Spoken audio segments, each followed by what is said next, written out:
Create, don't hate, y'all. Welcome back to Young, Dumb, and Sober.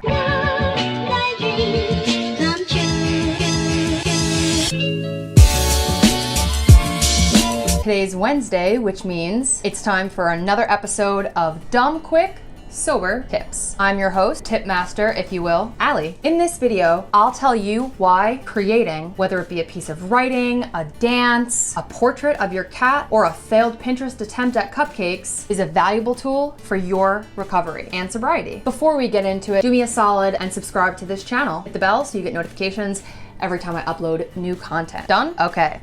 Awesome. Last month, I was asked to be on a panel about creativity and sobriety, which was titled Unaltered Creativity. During the panel, we discussed topics like how creativity supports sobriety, and we even dispelled the well-known myth and stereotype of the tortured artist. You know the type, the melancholy, woe is me, emotionally volatile, writer, painter, whatever, who does their best work when they're under the influence or in some sort of emotional turmoil. Think Ernest Hemingway, Kurt Cobain, Amy Winehouse, Stephen King, and Lindsay Lohan.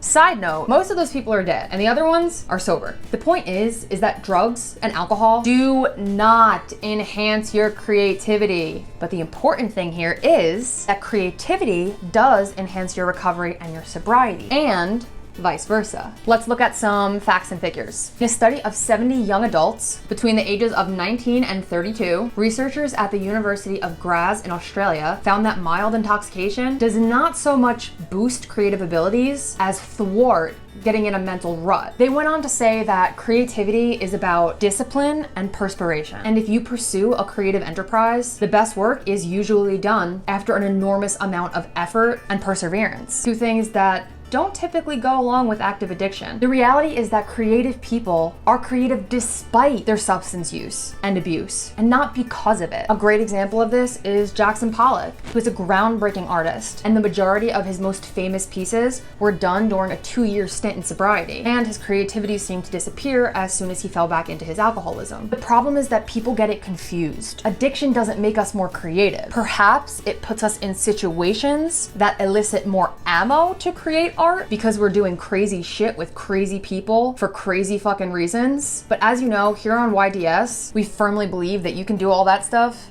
sober. So really, it's no excuse. So how exactly does recovery enhance creativity? Number one, in sobriety, your mental clarity improves, at least eventually. So your cognitive functioning will be better than ever, now that it's no longer clouded by drugs and alcohol. Number two, being addicted is a full-time job. Even just mild substance abuse takes a lot of time other than just the time it takes to drink and use drugs. You have the hangover, you have the trying to get past anything that you may have done period. When we're addicted, we devote large portions of our time thinking about, obtaining, and using drugs and alcohol. Once we get this time back, we're free to use it for more creative pursuits. Number three, I know a lot of people say that they had fun in their addiction, and I maybe had fun 5% of the time, but at the end of the day, it's hard to deny that the life of an addict is boring and predictable to a certain extent. Even if the things that are happening are chaotic and dramatic, it's always the same shit over and over and over again. When people enter recovery, or when they decide to try and get sober, or at least try sobriety on, they have a huge opportunity to try new things. You can get out there and try a bunch of new experiences, which can easily generate new avenues of creativity. Number four, having creative or good ideas is only a part of the equation.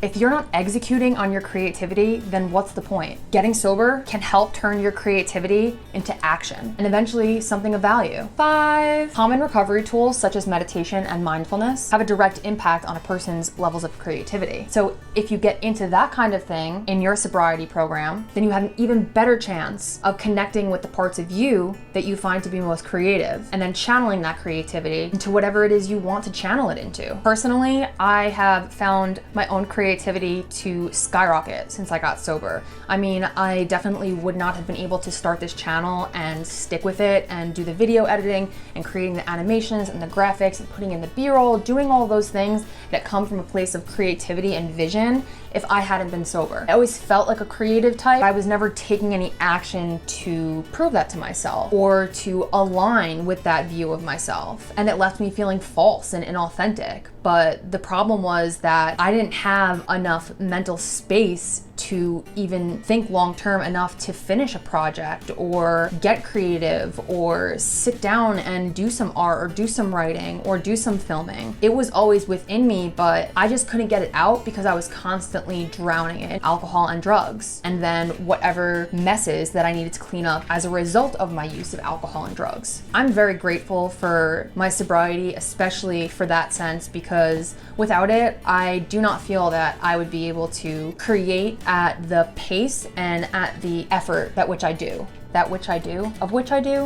You know what I mean? And if you're not the creative type, or you're just like not into that kind of thing, that's fine. You don't have to think of it in the traditional ways. You don't have to paint a picture. You don't have to draw something, and you don't have to be good at it. You know, you can just free write, or you can cook, you can make, you can bake, you can make a fucking collage or a vision board or do poetry. There's so many options out there. Try to tap into what you like doing as a kid in terms of art and creativity, and see if you like it as an adult. And that's all I have for today. I hope you've gotten some value out of this video, and at the very least, I hope this inspires you to go out and try and create, especially if you're sober. If you do create something, I would love it if you shared it with me, but you're obviously free to keep it to yourself. Comment below your favorite creative activity, or one that you used to have in the past that maybe you haven't tapped into in a little while. Subscribe, hit the bell, and like this video. It's been real, it's been fun, and it's been real fun. Bye guys.